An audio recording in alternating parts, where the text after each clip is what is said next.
Hey everybody, we are live on Buildertrend's Instagram channel. My name is Paul Worth, and I am happy to bring you another episode of Real Talk with Real Pros. Today we've got a very special guest, Melissa from Veranda Estate Homes in Alberta, Alberta is going to be joining us in a few minutes. We're very excited to have her and her followers on to talk about all things design. Melissa, if you follow her on Instagram, at the Veranda Estate Homes Instagram channel, you'll know she's a very, very talented designer. She does some amazing projects. We're going to talk to her about her design philosophy and what to look for in 2021. So again, thanks for joining. My name is Paul. You are tuned into Real Talk with Real Pros. I'll be your host today. We've got Melissa from Veranda Estate Homes. Say hi to everybody when you're joining. You can see down below, we want to make this obviously as interactive as possible. This is a live. So if you've got questions for Melissa, throw them in the question box there, as well as say hi, comment on everything, and I'll try to get to everything we can here. Okay, we're gonna give it a few more minutes and then we are going to join. Hello everybody, thanks for joining us. Wave to your fellow building enthusiasts who are joined in here. All right, that's enough of me. Why don't we bring on Melissa here? How you doing, Melissa? I'm good. How are you? Good, thank you. Good to see you again. Nice to see you as well. It's been a while. When was our last chat? I was just talking about that. So we, for those who don't know, we both have podcasts. We're podcasters. Well, you still do. Ours is, no. Yeah. Okay. Well, we're going to talk about that. We can. But the Building Coach is Buildertrend's podcast. We had you on episode 36. It was last October 24th. So crazy. 13 months ago. Lots changed since then. just a little bit. Yeah.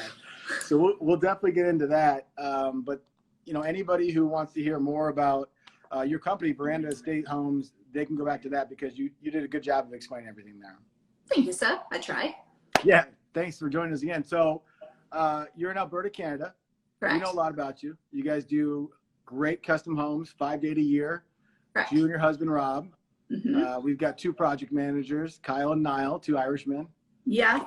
This is all I see. I learned all this in the last episode. So You did. What's changed? What's changed for you guys, your company, beyond the obvious? But besides a global pandemic to kind of turn it upside down on its head, to be honest. So a few changes, obviously with a downturn in the market at the beginning once the lockdown happened and everything else. Fortunately for us, knocking on wood, over the past 4 months, we've seen a great increase in inquiries about custom homes, which is fantastic for us. And we just signed a 1 purchase agreement with clients yesterday for a new home. We're in design for 3 others with clients ranging in size from about 3,500 square foot to well over 6,000 square foot above grade. So fingers crossed 2021 is going to be the turnaround and make up for a very rough 2020. Yeah, and of course we're sorry to hear that. I know that's been tough. It's interesting because you guys are based in Canada, and you know we've got a great set of clients in Canada. You've been with us for 9 years now, and we appreciate that so much. And so we love our Canadian companies, but I guess, is it fair to say, maybe you don't know this, it's been a bit of a different journey for US-based companies compared to Canadian-based construction companies? For sure. And I remember kind of like when we had just gone down that hill, I'm going to call it a hill, a mountain. I was reaching out to some of the guys like Millhaven Homes and Brad from AFT and Johnny.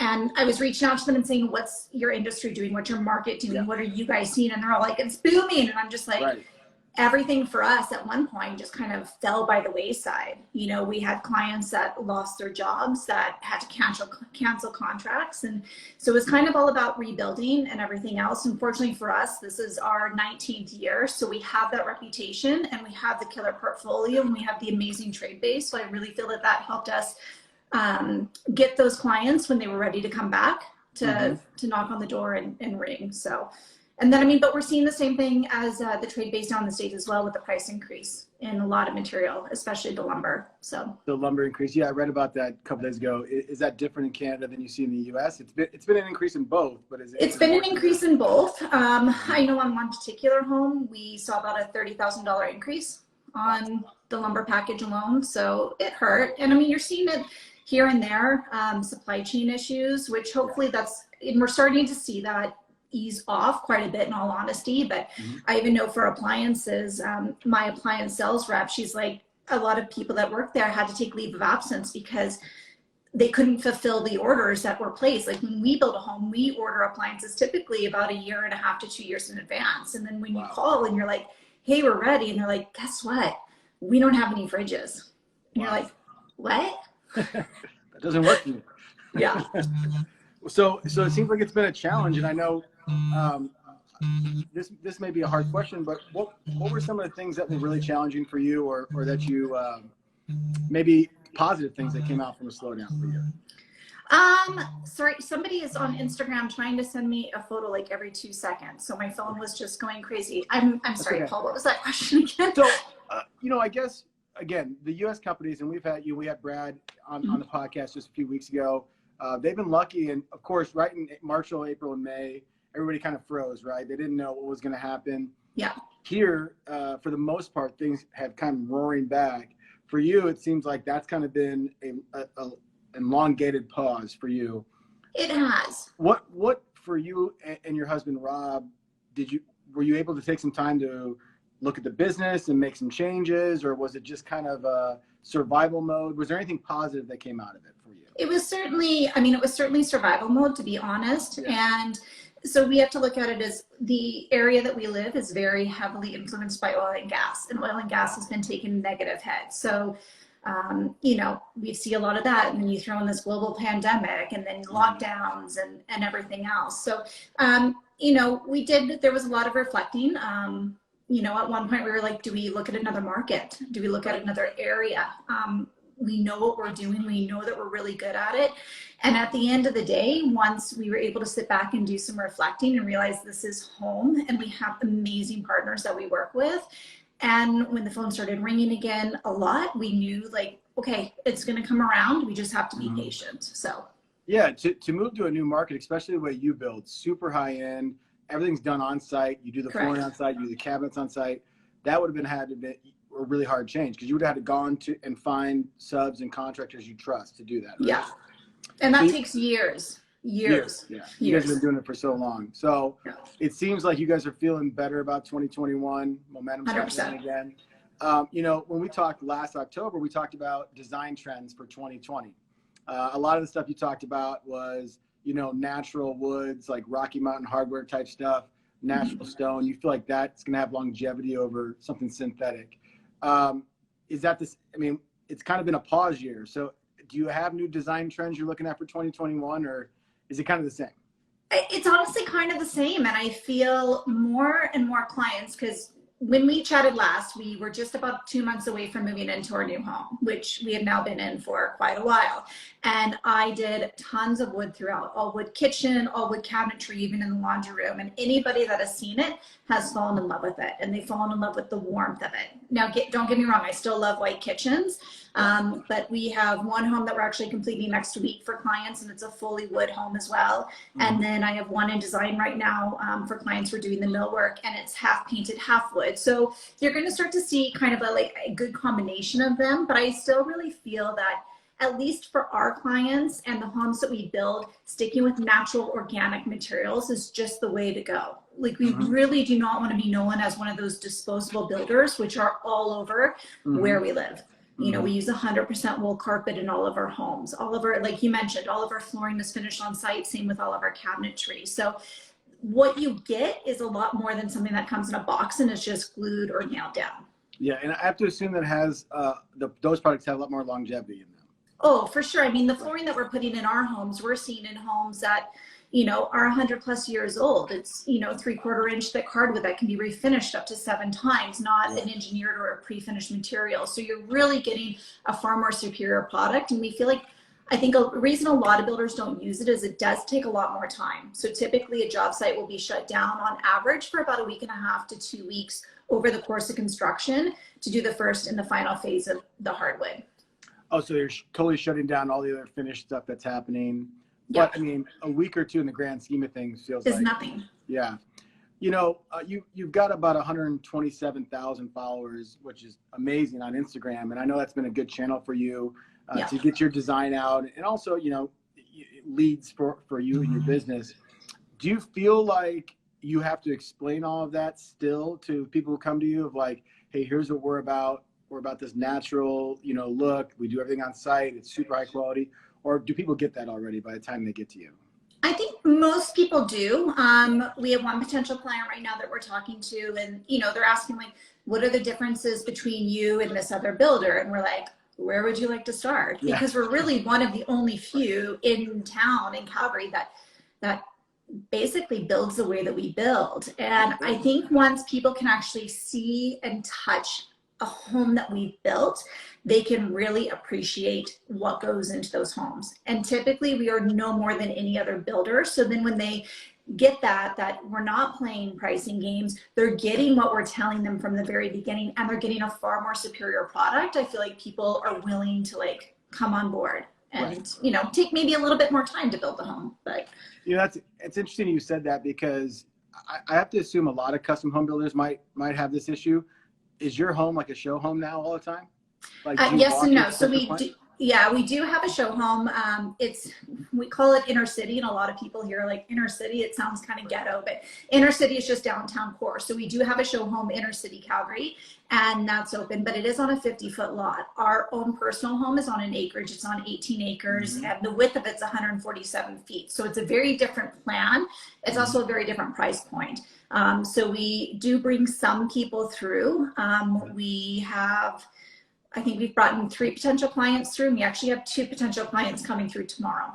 Okay. So lots of cleaning. Yeah, your home's always like ready to be listed. Yeah. So we are pretty, not that we're picky, but we're pretty, like, only certain people will come through the home, you know, and it's not fair to bring somebody who say their budget is $1 million to bring them through this home and the build cost is closer to 5, because there's too much disconnect there. Sure. Yeah. And you've got a couple kids, right? 2 boys, 12 and 14. So they're very tidy. Yeah, that's good. It could be a great little setup too. It's like, okay, when you see these clients, come over to me, say this, and I'll be like the best mother of all time. Exactly. Like, you can set up a whole thing. Yeah. Yeah. So it is kind of a show home, but it's good. I mean, we're very proud of it. I always told Rob when we were designing and building it, I'm like, it's our like field of dreams home. If you build it, they will come, you know? I love that. That should be a title. Yeah. I followed you on Instagram and saw like the finishing of it. It is beautiful. Especially during the winter. It's a kind of in a wooded area. It is. Cool. Good for you. All right, so 2021, a little bit more of the same, just that longevity of natural sort of material. You know, I had a question for you, because in our last episode, we kind of jested a little bit about like, you know, the eat signs in the kitchen and some of the kind of kitschy stuff. So I'm going to throw this at you. What are some of your pet peeves in design that you see? Gosh, where do I start? I have to be careful. I did a Q&A on Instagram about, I actually just did one on Sunday, and then I did another Q&A, I want to say about a year ago, and somebody said, what trend are you ready to see go away? And I replied with modern farmhouse. Right. And supposedly that lost us a client, because the client emailed in and said, because she doesn't like modern farmhouse and that's the style we want, we're going to go with somebody else. And I was like, that's my opinion. For my own home, if anybody's going to rock modern farmhouse, it'll be me. Right. Sorry, you're lost. Yeah. You know, I'm going to take any style, anything that any client wants, and I'm going to go above and beyond, because I want to be proud of the product that we put out there. But the signs, live, laugh, love, kitchen, laundry, I know which room I'm in. I think, what else? What are kind of trends? Oh, gosh. How do I just, again, not wanting to offend people too much. I know. That's a tough question. I wouldn't know, because I don't really know design. I think my wife could probably help you out with some of her pet peeves. But yeah.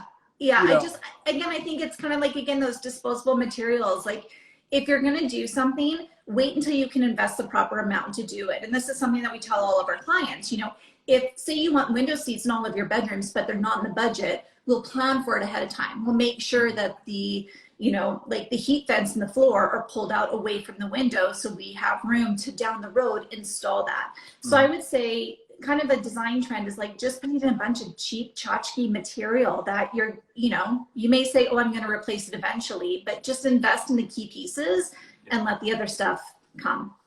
So let's talk about that. I assume every job's different, every client's different, but you're with them step by step, making the selections, I assume. Yeah, from the very beginning. And do you guys go to vendors? Do you have your own? I know you have a model home. What does that look like for you, your process? So our clients do not have to go anywhere if they don't want to, or they can come to every supplier if they want to. We really want to tailor to our clients, and that's why we take on so few a year. So typically, like, the only place that I really like clients to come to is to the stone yard if they are wanting a more unique countertop or something, because seeing a small sample versus a large slab of stone is very different. But I'm with them from the very beginning. Like, we'll do a lot of lot acquisitions for our clients if they don't have a property. And then design, we're always involved in the design process with the architects or the draftsmen from the very beginning to help ensure that the clients are, one, going to stay on budget, and two, get the home that they really want. And then I do all the millwork selections, all the lighting, all the plumbing, tile, everything. Yeah. That's a lot to keep organized. I know you guys have been using Buildertrend for a long time. So when it comes to client communication, and you can communicate via Buildertrend, obviously, but I think more importantly, I want to talk about, to other business owners, what is your rule of thumb for job site visits with a client? Do you have a cadence with them? Do you have a meeting cadence with your client to keep them up to date? Do you have anything like that? So clients cannot go to job sites unless we are there with them. One, for safety. Number two, no children under the age of 18 on job sites, which can make it very difficult for some clients, and I understand that, but it's number one, a safety issue. But typically, I mean, I'm on site almost on a daily basis, especially when it gets to the rough-in stage. Like this morning, I was doing a final electrical and plumbing walkthrough on a home that we're getting ready to load board in. So I'm there, and clients know that they can reach out anytime. Honestly, most of our clients, there's such a great level of trust there, they're never on site, because they know that we're taking care of it. Even one home that we just turned over last month, the clients actually bought it sight unseen from Colorado. Oh, wow. Yeah. Wow. So do you have a cadence in which you update them? Is it weekly, bi-weekly, or? Yeah, well, I mean, they have access to the Buildertrend schedule that we have. So they can log on. We usually give them about a month to 2 month viewing window, because as you know, in the industry, things can change. So we don't want them to see, oh, my possession date's October 13th. And then surprise, it's not. Right. So we do allow them to view the Buildertrend schedule. I believe Rob has it set at 2 months for most clients. So then that way they can log on, they can see, okay, oh great, the framers are going to be starting, or the window delivery is next Wednesday, and everything else, so they can see that. But we're fully at our clients' disposal, whether it's phone, email, or text. They know that they can always get a hold of us should they have any questions whatsoever. Yeah, and you talked about that in our episode in the podcast. I talked a little bit about, what's your tip for other construction companies to have a really strong referral program from your past clients? And your number one thing was service. So even after the job, if they contact you about something going wrong, whether it's under your warranty or not, you're there for them to help them either coordinate it or get it handled, right? Oh, of course. We have one home, actually it was our old previous home that's 14 years old. So that was 3 homes ago. And the client contacted us on the weekend and said, hey, my fireplace isn't working. Monday morning, call the fireplace company, hey, set it up. We're always going to go above and beyond, whether the home is a week old or 15 years old. We're there for our clients, and also whether they're the first homeowner or a resale. We know the product that we build, and we know the home and what goes into it. So if anybody's going to be able to service it and fix anything that may need to be done, we know it's going to be us. Okay, and so for somebody who says, geez, that's a lot of time for me, that like I could be spending on new jobs or current jobs or money even. I don't have that money to invest. Do you feel like that's obviously been a good investment for you? What would you say to something like that? Oh, by far. I mean, I would say 60% of our business comes from repeat and referral. So the ROI is pretty there. Yeah. And that referral doesn't stop when the keys are handed over. No. Yeah, that's really good advice. Okay, so you have a huge following. So there's been some questions from some of your followers. This is a dangerous question based on our last conversation, but I'm going to ask you because it's your own home. One follower said, what color is the exterior of your house? 75% Revere pewter, and what is the other 25%?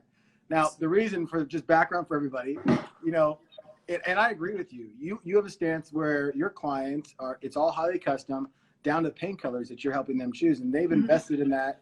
They've paid for that custom, so you don't readily give those things out. Again, I agree with that philosophy. So you can talk about that if you want to, or you can just use that same answer. So I have a rule of thumb.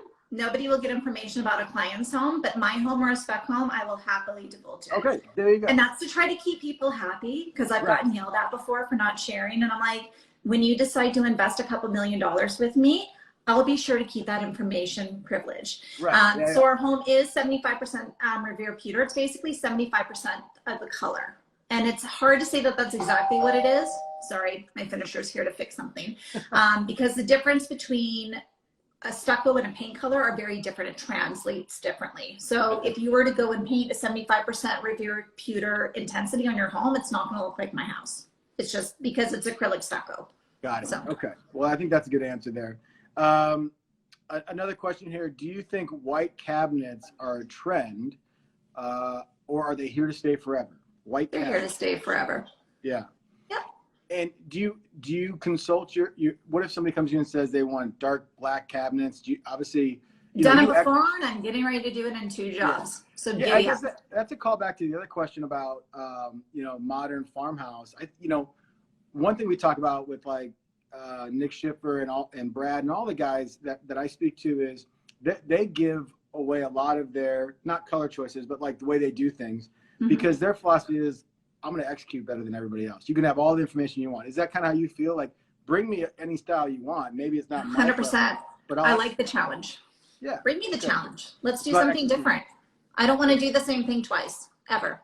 Right. That's kind of like the artist in you. You always want to finish moving on it. Yeah, that makes sense.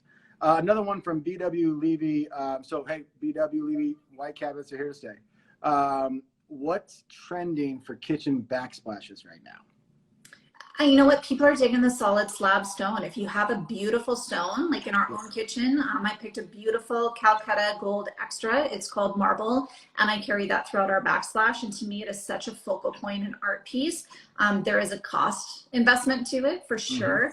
And besides that, honestly, there are so many great options. We're doing one home right now with black countertops, and we did a beautiful Calcutta gold herringbone mosaic tile, which looks stunning. And once they're done with the hardwood on Friday and I can get back in the house, people will see that up in my stories. But there's a lot of options, and I think it really depends on the overall aesthetic of the home and also the style as well. Okay. Yeah. So those big slabs of material rather than tile. Yeah. If you have the right one. If you have the right stone, if you have like a basic quartz, don't invest the money in that. Like, go for a tile because you're going to want some interest. Right. But if you have a really beautiful dramatic slab, go for it. Yeah. If you're in Calgary, Alberta, and you need some help, you know where to go. Exactly. Another question is from the Riza Weems. Sorry. How do you protect marble? Every guest has left a mark on my kitchen island. So I actually get this question a lot, especially because last night I showed myself cleaning my countertops. Every marble is different. Every marble is unique. So before I put any marble into any home that we build, I get an actual piece up from the slab and I do test on it. I put wine on it, I put vinegar on it, I leave a lemon on it, and I see how strong it is, because some marble is going to be more dense than others, and it's going to react differently to etching. One easy thing is always go with a honed marble to get rid of the sheen, which is going to reduce etching marks and everything else. Some people do seal it. I don't seal my countertops in my own home. I'm not a big fan of chemicals and everything else.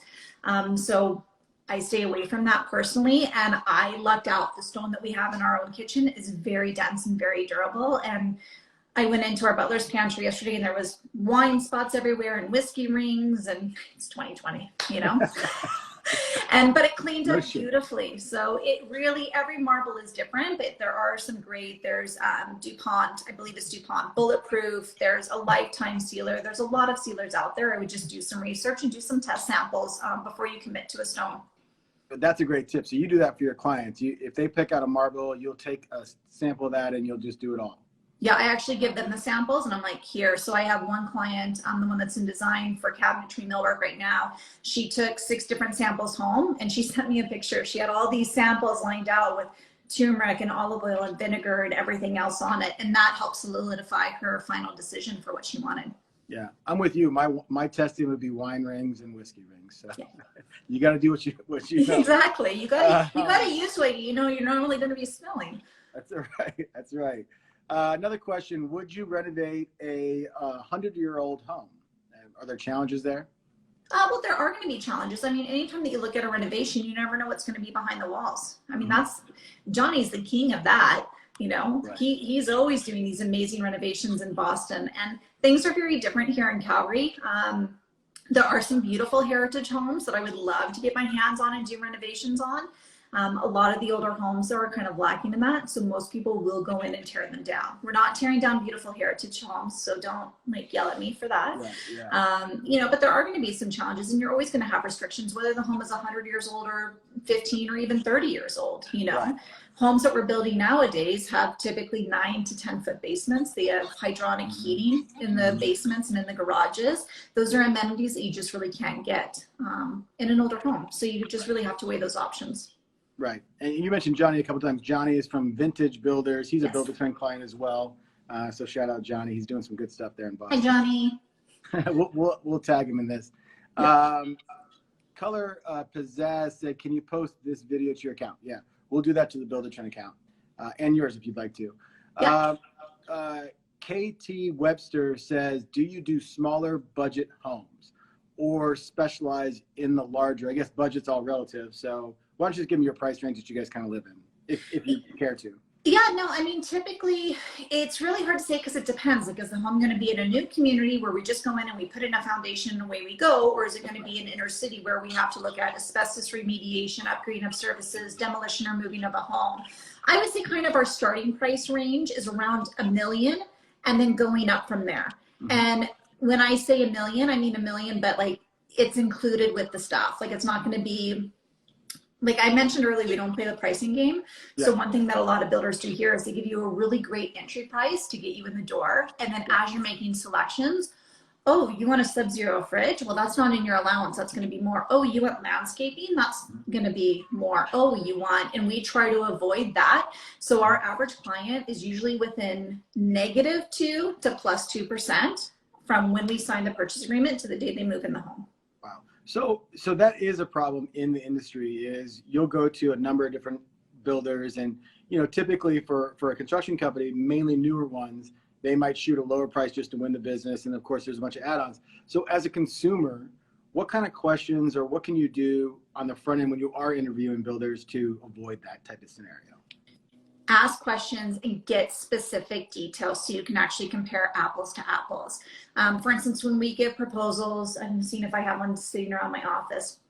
I don't, but when we do proposals for clients, it breaks down everything for lot preparation. So like I mentioned, asbestos, servicing, everything else, we give healthy allowances that we know are going to be covered, and maybe most likely you'll get a credit back. And then in designer math, credit back is what can we spend it on? Yeah.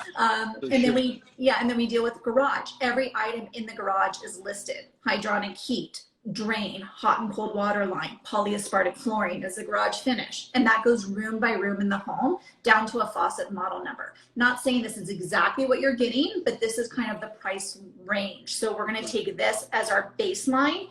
And then my job as a designer is to go through, and when we're making those selections, I'm going to ensure that, okay, your first 3 options that I'm going to send you are all going to be within, this price range. And then we'll slowly start to creep up unless, if we need to. Right. But I've only had one client in the last, I want to say 8 years be substantially over budget. And the only reason that they are substantially over budget is because during the process, after we signed the purchase agreement, they added about 600 square feet to the home. They added a bathroom. They added a few built-ins. Those are things that weren't disclosed to us at the beginning. So that'll do it.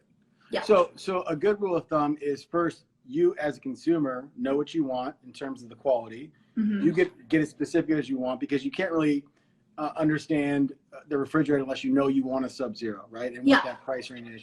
And then when you're getting bids and estimates and proposals back from companies, the more specific a builder gives you, they know what they're doing and they're thinking about it more, and then they're accounting for all the things that could come up. Yeah, because if a builder says like, oh, I'm going to give you $300,000 worth of upgrades. Okay, that's great. Right. To most people, and I know in some areas that is a lot of money. In our industry and in our area, $300,000 may seem like a lot, but you want hydronic heat, okay, $35,000, you know, but who knows how that builder is also charging it out. So there's like kind of a lot of gray area along the way, where with us, we kind of, I call it shock and awe. Right.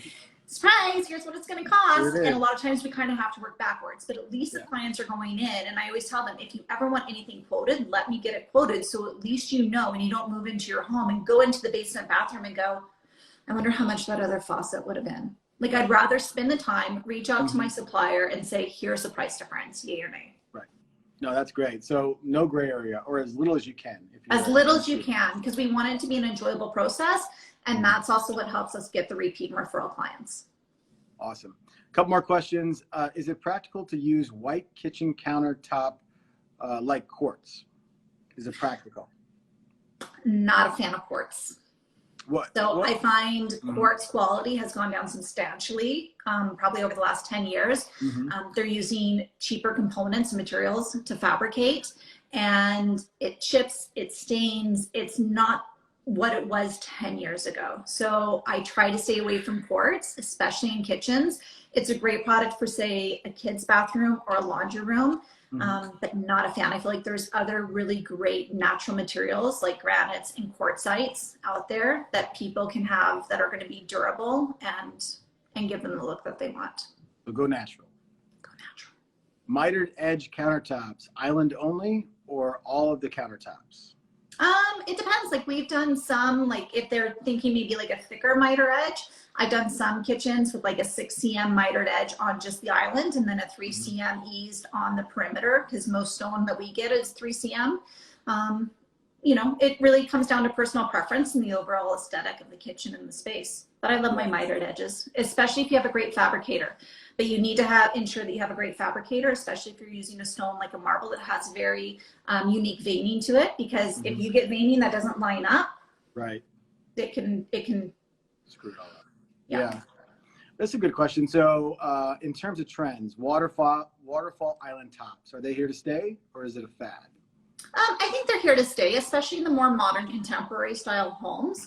It really suits the aesthetic. We actually did it in our basement for our raised eating section on our bar. We have like an island in front of the bar, and it worked out great for that space. And I don't think in 10 years I'll tire of it.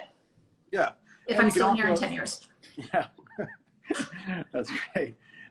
Good. Here's a good question from a fellow home builder. This is up to what you want to share, but can you share anything about how you estimate new builds for clients, and specifically, what are your thoughts on cost plus versus fixed price? That's a good question.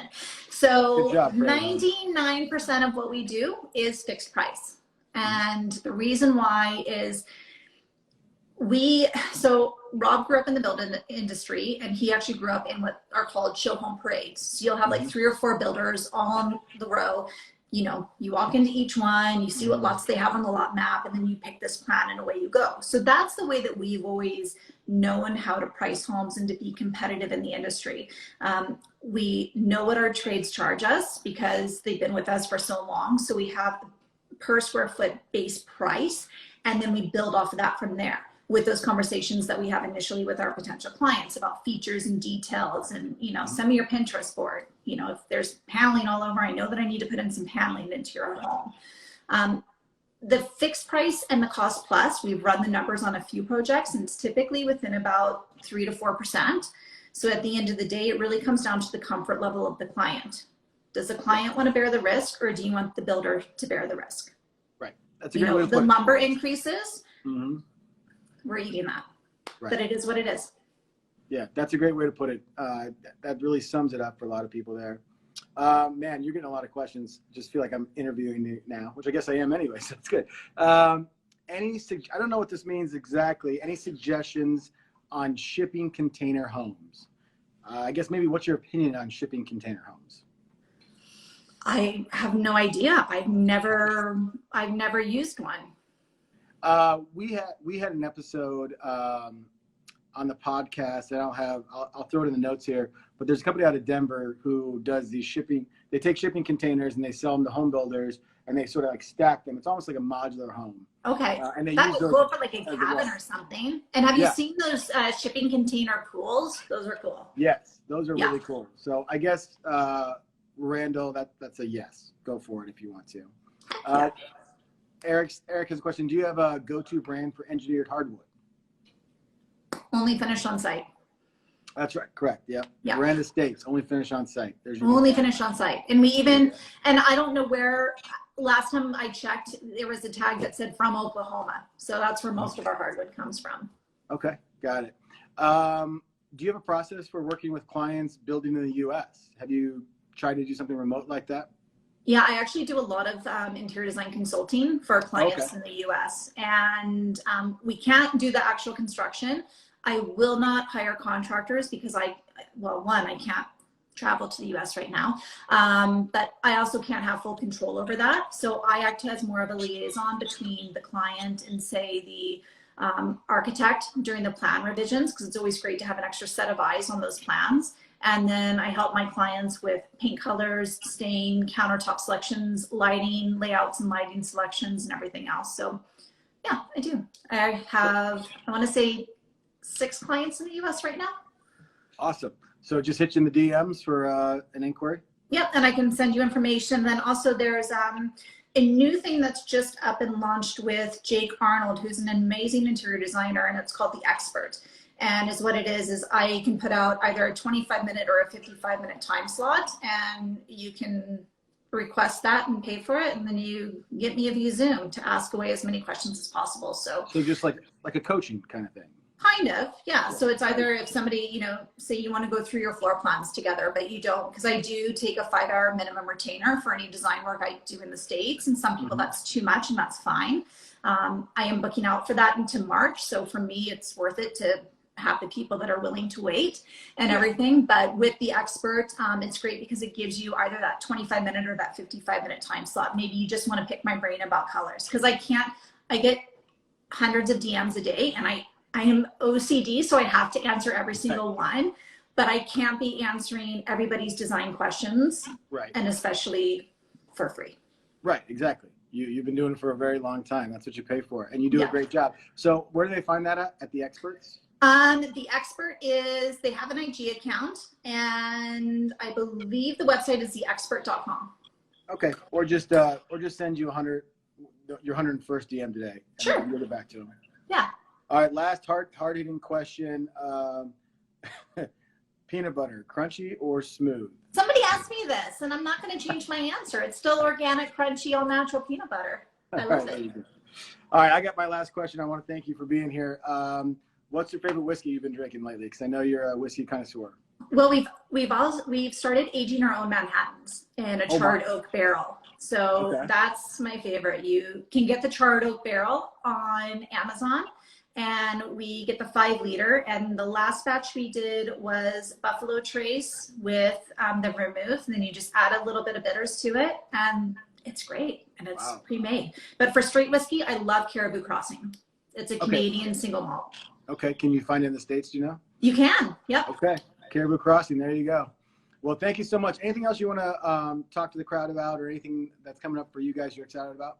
I'm just really excited for 2020 to be over. I don't know if anybody else can relate to that, but I'm excited for a new year ahead, and I'm really excited about what's on the horizon for us as a company, and the amazing clients that we're working with right now and the homes that we have coming up. So you're going to see a lot of really amazing things. Yeah, well, we're excited for you. You're one of the best companies we talk to. So best of luck to you in 2021. Again, my name is Paul, and you can find me at the Paul Worth, and check out Buildertrend. Melissa, they can find you at, what's your handle again? At Veranda Estate Homes is my handle. All right, go give her a follow. She's got some great stories. Thanks again, Melissa. Awesome. Thanks, Paul. Happy holidays. Same to you. Here's 2021. Cheers. Cheers. Bye.